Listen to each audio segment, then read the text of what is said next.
नमस्कार दर्शकों, आप देख रहे हो आज तक 24 न्यूज़ और मैं आपको लेकर चलता हूं मंदिरों की नगरी पन्ना के प्राणनाथ मंदिर। निराजन संप्रदाय का प्रमुख मंदिर पद्मावतीपुरी धाम पन्ना में है, जो प्राणनाथ मंदिर के नाम से विश्व प्रसिद्ध है।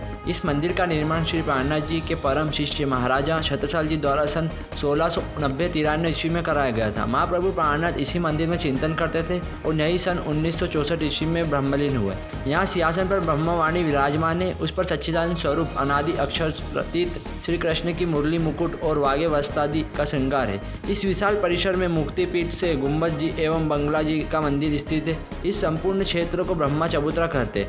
5 शक्तियों का प्रतीक चिन्ह है। स्वर्ण कलश के ऊपर स्थापित महाप्रभु श्री प्राणनाथ का आशीर्वाद सूचक पंजा, जिसे आदर सहित श्री पंजा साहिब भी कहते हैं। श्री गुम्बद जी मंदिर के पूर्वी द्वार पर श्री लक्ष्मीदास जी का चमत्कारी कड़ा है। यह कड़ा त्रिताप नाशक है। ऐसी मान्यता है कि इस कड़े को अपने मस्तक में लगाकर स्नान कराकर यह जल को ग्रहण करता है, उसके सभी कष्ट एवं अनेक बीमारी दूर हो जाती। मंदिर की परिक्रमा करते समय भगवान कृष्ण की लीला एवं रासलीला के दृश्य मनमोहक है। शरद पूर्णिमा के अवसर पर यहाँ भारत के अलावा विदेश से प्रणामी समुदाय के भक्त उत्साहपूर्वक अंतर्राष्ट्रीय शरद पूर्णिमा में शामिल होते हैं।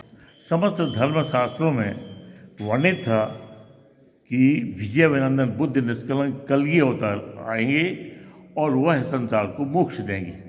यह मुक्तिपीठ है। विक्रम संवत 1740 में साक्षात प्राणनाथ जी यहाँ पे आए, जैसा कि शास्त्रों में वर्णित था। विशेषकर महेश्वर तंत्र में भगवान शिव उमा से कहते हैं, नारद पंचरात्र अध्याय में कहते हैं कि पद्मावती के अंतर्दे बिंद पृष्ठ विराजते इंदिरा नाम सा देवी भविष्यति कलियुगी।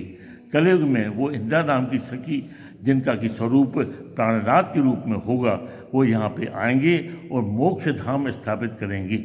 यह मुक्तिपीठ है। उन्होंने ये इसका वर्णन किया था। भगवान शंकर ने जैसा वर्णन किया शास्त्रों में परमात्मा का धाम, परम धाम कैसा होगा, वो 201 पहल का है, ये 8 पहल का है। गुम्बद निर्मित है, यहाँ पर साक्षात विराजमान है और उनको जो स्वरूप है, कहते हैं कि आकार है कि निराकार है, ना आकार है ना निराकार है, शुद्ध साकार है। जैसे कि शास्त्रों में वर्णित किया गया है कि परमात्मा का स्वरूप कैसा होगा, वो शुद्ध साकार के रूप में होगा। और वो शुद्ध साकार का स्वरूप आप दर्शन कर रहे हैं। मुरली है, मुकुट है, बागे हैं, वस्त्र हैं। अब ये प्राणनाथ का स्वरूप है, तो सर्वश्रेष्ठ जो श्रीमद् भागवत है उसके अंतर्गत बताया है मानसिक पूजा। तो वह शुद्ध साकार स्वरूप कैसे खड़ा होगा? हम साक्षात हाथ जोड़ के खड़े हो जाएं तो वो बागा पहन लेगा, मुरली ले लेगा, मुकुट ले लेगा। फिर ये स्वरूप खड़ा हुआ तो ये अखंड का स्वरूप कैसे, प्राणनाथ का स्वरूप कृष्ण के स्वरूप में खड़ा कैसे हुआ?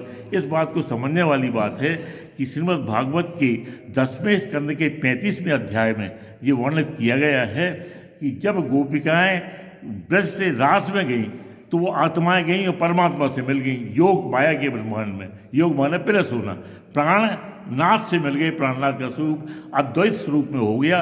और वही प्रतीक आप देख रहे हैं कि एक एक गोपी, एक एक कान्हा। कान्हा तो एक है, गोपिकाएं अनेक हैं, फिर कान्हा इतने कैसे हो गए? पन्ना में इसका निर्माण कब हुआ था मंदिर का? ये विक्रम संवत 1740 में निर्माण हुआ।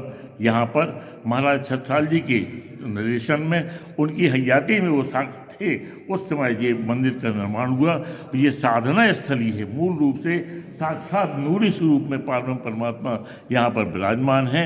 वो प्राणनाथ जो महाराज ठाकुर के स्वरूप में जामनगर में प्रकट हुए और उनके पिताजी केशव ठाकुर वो जाम सत्ता के वहाँ पे अधिकारी थे। लेकिन ये प्रचार के लिए जब साक्षात परमात्मा के स्वरूप में उनके सद्गुरु धनुषी देवचंद्र जी ने निर्देश दिया तो प्रचार के लिए निकले। लिखा था शास्त्रों में कि विजयानंदन बुद्ध निष्कलंक का अवतार आएगा और झंडा लेकर के हाथ में पूरे विश्व को, पूरे ब्रह्मांड को उस जागने का संदेश देगा। वो संदेश देते हुए यहाँ पर पद्मावतीपुरी विक्रम संवत 1740 में यहाँ पे आए। उनके श्री विग्रह से प्राणनाथ के स्वरूप के सबने दर्शन किए।